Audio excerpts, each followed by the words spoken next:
It is a beautiful, warm, sunny Florida winter day, and I'm here in Florida right now. And when I'm here in this type of beautiful weather, there's only one type of car that I want to drive. And of course, when I'm here in Florida, you have to drive a lot of places. And there's only one type of car that I want to drive when I'm here in Florida in this type of weather. And it's one of these, a convertible, the ultimate driving experience in beautiful weather like this. And this is not just any convertible, it's my convertible, my 2014 Volkswagen Beetle. So let's jump in here and talk a little bit about convertibles and talk about this Beetle in particular.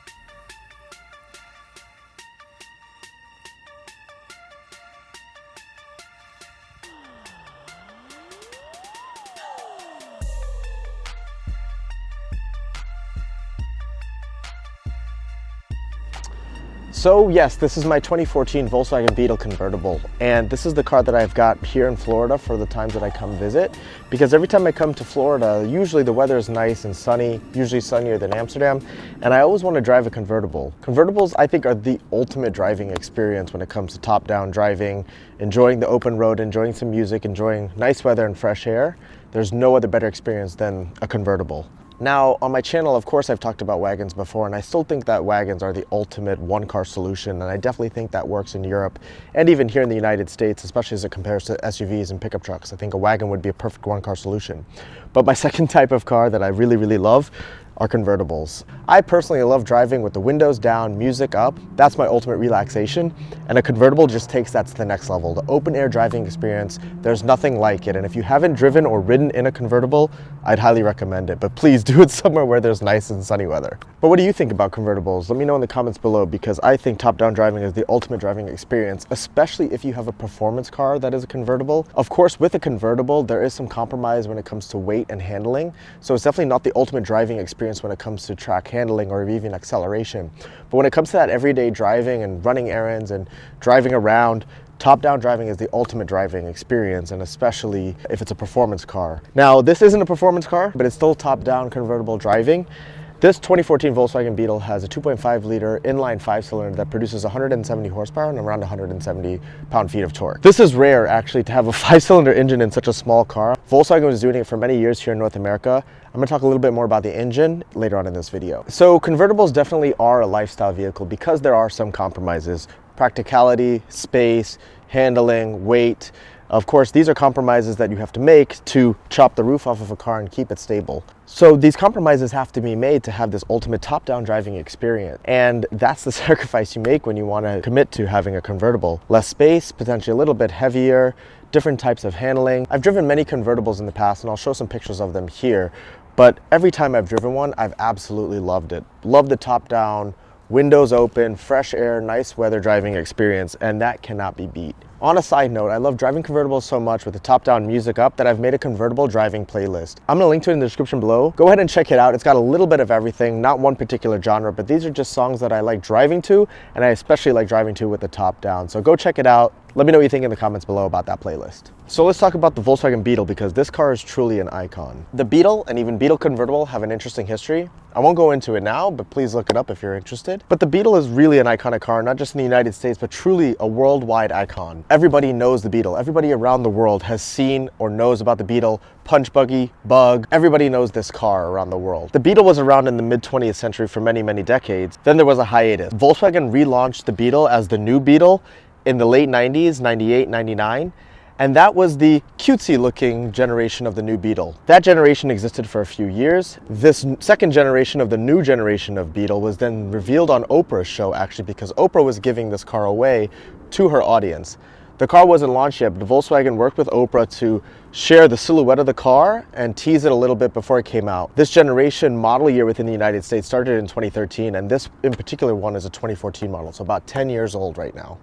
Now I'm going to jump back in time to a few weeks ago in Amsterdam when I recorded a little clip about why I got this Beetle and this generation of Beetle. So yes, I bought a Beetle convertible in the United States, and I did it completely remotely and completely sight unseen from right here in Amsterdam. So I want to talk a little bit about what that process was like. So as we're going to Florida more often, every time I go to Florida, I always want to drive a convertible. And I could rent a convertible, of course, but I thought this time maybe I'll buy a convertible and, use it each time I go back. So once I sold my wife on the idea of getting a convertible, she had an idea of, hey, why not a Beetle? So I thought, okay, Beetles are nice, but the first generation Beetle I know has a lot of issues, a lot of reliability issues. They are an older model, so a convertible top and an older model is a bit more of a risk on top of the reliability issues that I'm aware of. And honestly, the first generation Beetle just didn't quite appeal to me as so much.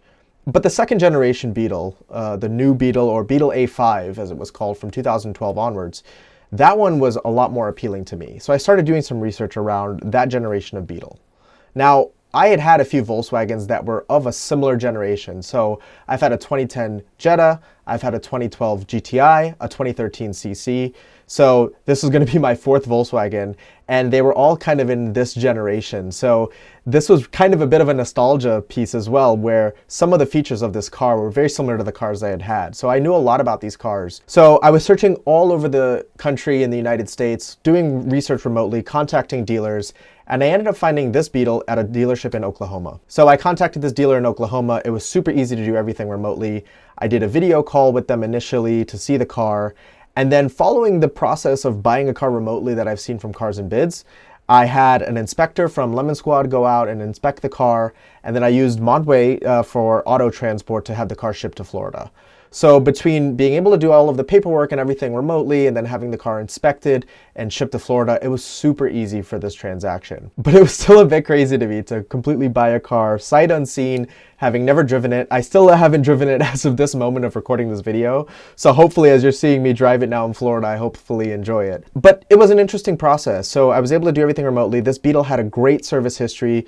Carfax showed very detailed service records, and it was always serviced at a Volkswagen dealer. So this was probably owned by either an older couple or somebody it was their secondary or third vehicle that they used, occasionally. It only had 60-something thousand miles for almost 10 years old. And that was really good between the combination of dealership history and, the inspection condition and the high quality photos and videos that I could get of the car remotely. I felt pretty comfortable about this. So it was kind of like buying a device remotely or buying something online, but this was a vehicle. So the other thing I'm really excited about is that this generation Beetle is an icon. So, I've talked about icons before. The Mercury Grand Marquis was another icon that I previously owned, and this generation Beetle is also another icon for many reasons. One, this was the last production of the Beetle that they had. So production ended in 2019, and this generation Beetle was the last Beetle that was produced. This particular Beetle has the 2.5 liter 5-cylinder engine. We'll probably never see many cars with a 2.5 liter 5-cylinder engine, and Audi still uses a turbocharged variant of it, but we're probably never going to see a 2.5 liter 5-cylinder engine. So those produce a really unique sound, which I'm looking forward to experiencing. And then the reality is the next Beetle will probably be electric if they do bring the Beetle back. The Beetle is such an iconic car, so much history around it. So I'm really happy to be finally owning one. And especially since it's a Volkswagen from a generation that I really like, it's a bit of nostalgia for me as well. And I'm happy to be able to share that with you all as well. So I am happy to report that I have loved driving this Beetle over the past couple of weeks. I've done about 1,000 miles on it so far in the past couple of weeks that I've been here in Florida, and it's been absolutely wonderful. Most of those miles have been top down, and I'm enjoying every bit of sunshine in this beautiful Florida winter weather as much as I can in this top down ride. Music up, top down, best way to drive. For this generation Beetle, I actually really like the shape. I always thought when they launched this second generation, this was a much better looking car. And actually the really sporty trims of this car in the convertible and coupe form are basically the equivalent of a Volkswagen GTI, which is a very sporty car. It shares a lot of the same components. And the lines of this car were much more edgy than the previous generation, which was very rounded. I really love the spoiler on the back here, how it complements the back. This was optional on the coupe, but I think on the convertible it's standard. And it really just makes it a really good looking car. So now let me talk a little bit more about the specs of this Beetle. So having had a few Volkswagens in the past, it helped me in the research for this Beetle. I did know that the first generation Beetle was prone to a lot of issues, as I mentioned before, and this generation helped sort a lot of those issues out. Also, having more familiarity with this generation's platforms, because I had owned a couple cars from this generation, I knew what to be aware of and what to potentially avoid.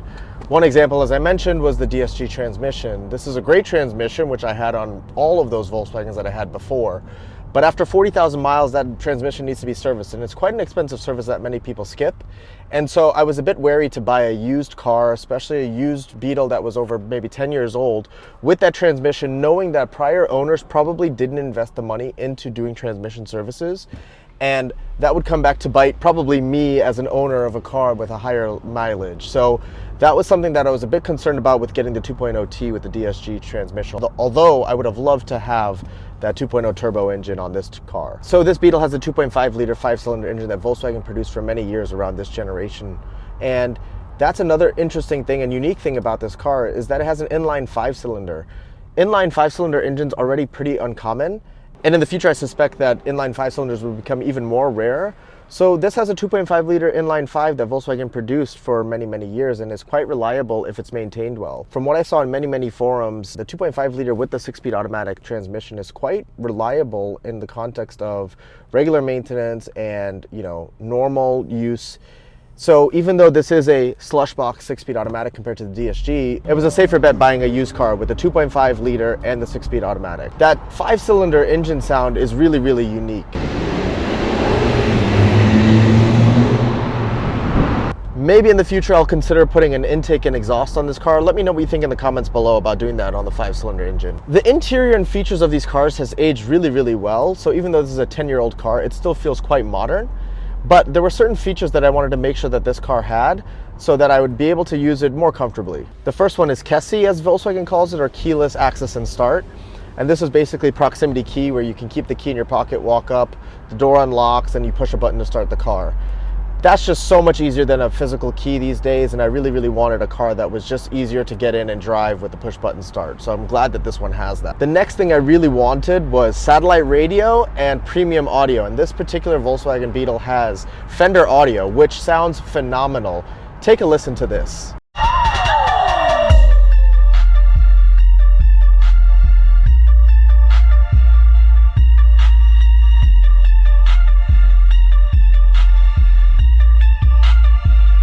So the Fender audio, again, with the top-down experience, you need to have a great sound system to play that music when you're driving with the top down, and that was important to me. So the Fender audio, definitely no regrets. I'd highly recommend it if you're considering looking at this car. The other thing with the radio and the audio system that I really wanted, and I'm happy that I have, is satellite radio. So this Beetle actually also has satellite radio equipped, and it's really nice to have satellite radio because I love some of the satellite radio stations, and I've talked about this before in other videos. I miss satellite radio. It's not available in Europe, but it's quite popular here in North America, and I'm really glad that this Beetle also has satellite radio equipped. Now that I've got a Beetle, of course, I'm noticing them and seeing them everywhere. So there's a Beetle coupe right next to me right now, and it's good to see these side by side so you can see some of the differences between the coupe and the convertible. So the audio system has been great in this car, and I've really enjoyed using it while driving it. Now, this particular unit, the RNS 310, of course, also has a navigation system, but it's quite outdated and I don't use it at all. That's one of the areas where this car is showing its age. Of course, there's many other areas where this car's age has aged very well, and I think the interior still holds up really well. Minimal, classic, but still has everything you need. Digital instrument cluster with a digital speed and various statistics. Of course, you have the satellite radio and the Fender audio. This even has an SD card reader to put music on, which was much easier than burning a CD back in the day, so I remember using SD cards and loving it. It's got heated seats, climate control, of course. And yeah, just a wonderful place to be and spend time, especially with the top down. Now, the other thing about this particular Beetle that's pretty cool are the wheels. Now, I wasn't necessarily looking for these wheels, but I've grown to really like them, and the Straight Pipes have raved about these wheels on the Beetle in their video. Go for it. Name your favorite part on 3. 1, 2, 3. The wheels! Yes! Okay, 2 for 2. Yeah, these wheels are absolutely incredible. I want these wheels on my Lexus GS. They are the most VIP gangster wheels ever. So these wheels give it a real nostalgic retro look, and I really like that, and I think it looks really good on this Beetle convertible. So finally, I'm going to quickly cover what are the top things I like and don't like about this particular Beetle. So things I like, as I've mentioned, the interior is aged well. The features that it has with the Fender audio, satellite radio, audio system in general are great. It's been a comfortable place to be, heated seats. Even in cooler weather, it's been nice to be able to use the top down. I really like the, keyless start and other features that I have equipped in this particular Beetle. 5-cylinder engine's actually okay, of course. I've gotten quite used to turbocharged engines, so having a naturally aspirated inline 5-cylinder has been interesting, but it's no slouch. It definitely gets up and moves and carries this car pretty well.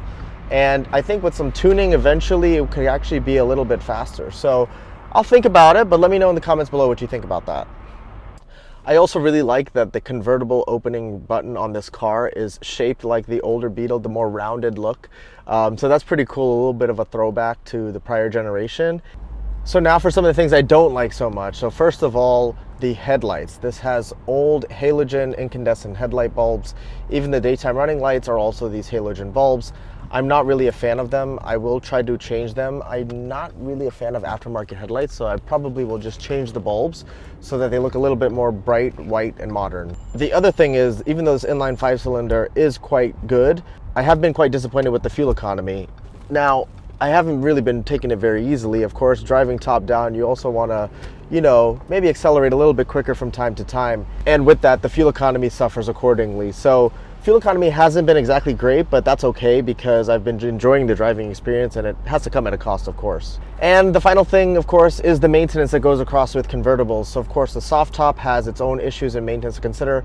Lots of moving parts that can go wrong eventually in the future. So that's a risk, of course. And then of course the top itself being outside and exposed to UV rays and the elements, that can cause the convertible top to wear away quite quickly and leak. And that's something that I've got to pay attention to. So if you have any tips about convertible tops, let me know in the comments below. I've looked up some things online about maintaining it and protecting it, so I'm going to be doing that.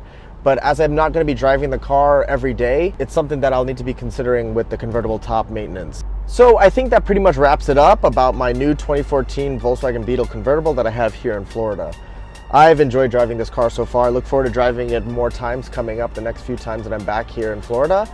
And really looking forward to just, more top-down experiences. I love it, especially coming here when Amsterdam is cold and rainy right now in the December and January months. It's nice to escape that and enjoy the sunshine and soak it up. And what better way to do that in a convertible, top down, music up, as I've been doing over the past few days. So let me know what you think about the Volkswagen Beetle in the comments below, and what do you think about the Beetle Convertible, and any tips you have for convertible ownership. Really looking for some tips and advice as I'm new to convertible ownership. And there's definitely a lot more things to be considered, but so far so good, and I'm really enjoying it. So thank you so much for watching, and have a great 2024. Happy New Year, and see you in the next video.